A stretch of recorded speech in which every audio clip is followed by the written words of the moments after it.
جهاد چې فرض کفایي وي بغیر د اجازې د والدینو نه تګ ګناه ده، ناروا ده. والدین ناراضه کړي دي، د هغه د وجې نه بیا جنت ته نشي تللی. جهاد باذن الوالد ابوین. جهاد دوه قسمه ده، فرض کفایي، فرض عین.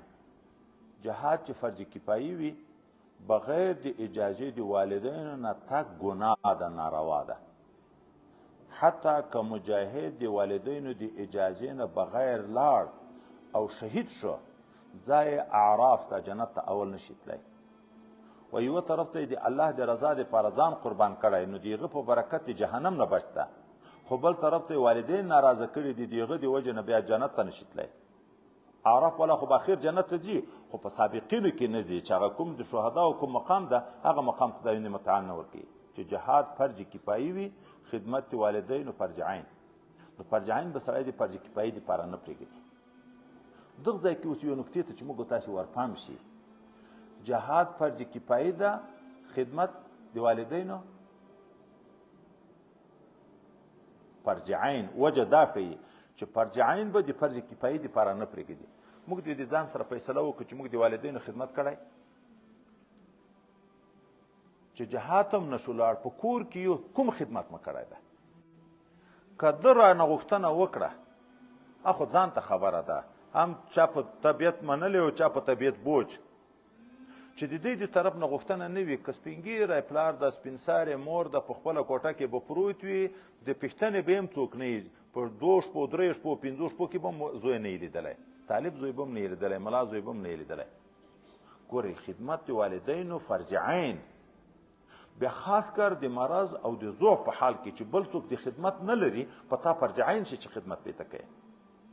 دومره حقوق د والدینو بل ځای کې مفصل بیا ذکر کېږي.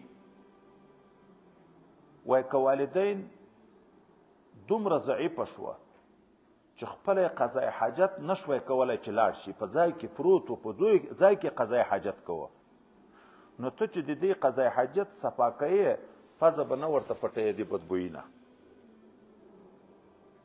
ځکه وایي دوی چې د تا خدمت په کنکونې باندې کوو، تر 2-3 کلو پورې تا قضای حاجت چې پاکوو، تا ته پزه نه ده تړلی.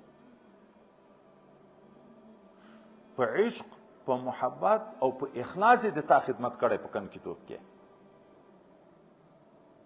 زموږ یو ملګری ده، ډېر یو صاحب حال سړی ده.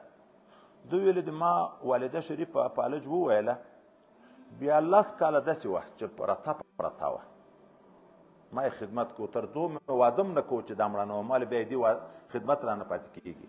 خو هسې د هغه دپاره ښیم. دا ځای بیان کړی، وایي کله به چې ما د دې قضای حاجت صفا کو او یوس په پیغمبر علیه السلام مې په ویښو په سترګو باندې لید. د حضرت پیغمبر علیه السلام رابطه به وایي دغسې په سترګو په ویښه راته پیدا شوه. دومه خبر، که فرض کې عین و، په هغه وختو کې خو بیا لا طاعت للمخلوق فی معصیة الخالق، چې جهاد فرض عین شي، په هغه وخت کې بیا اجازه د والدینو ته ضرورت نشته. خو چې فرض کفایي وي، بغیر د اجازې د والدینو نه به جهاد ته نه ځي. دلته صحابي راغی پیغمبر علیه السلام ته اجازه په جهاد کې غواړي. پیغمبر علیه السلام ورته مور او پلار دې ژوندي دي؟ دی ورته چې او دی په فیهما فجاهد. دلته بعضې خلک د دا ظاهر د لفظ نه خطا شوي دي چې د دوی سره جهاد وکړه. وایي د دې دا معنا نه ده چې ته دوی ته تکلیفونه ورسوه، دوی وایه او ټکوه او جهاد ته مه ځه او د دوی سره مخلک، یعنی هغه خپل طاقت د دوی په خدمت کې استعمال کړه. په فیهما فی خدمتهما فجاهد، د دوی په خدمت کې مجاهده وکړه، کوشش وکړه. لکه هلته چې جهاد مخکې موږ تاسو ویلي وو چې تحمل د جهد، بذل الجهود په مقابله الکفار لاعلاء کلمت الله، خپل وس ټول استعمالیې د کافر په مقابل کې د اعلاء د کلمت الله دپاره، دغسې خپل وس استعمال که د خپل والدینو د خدمت په خاطر باندې،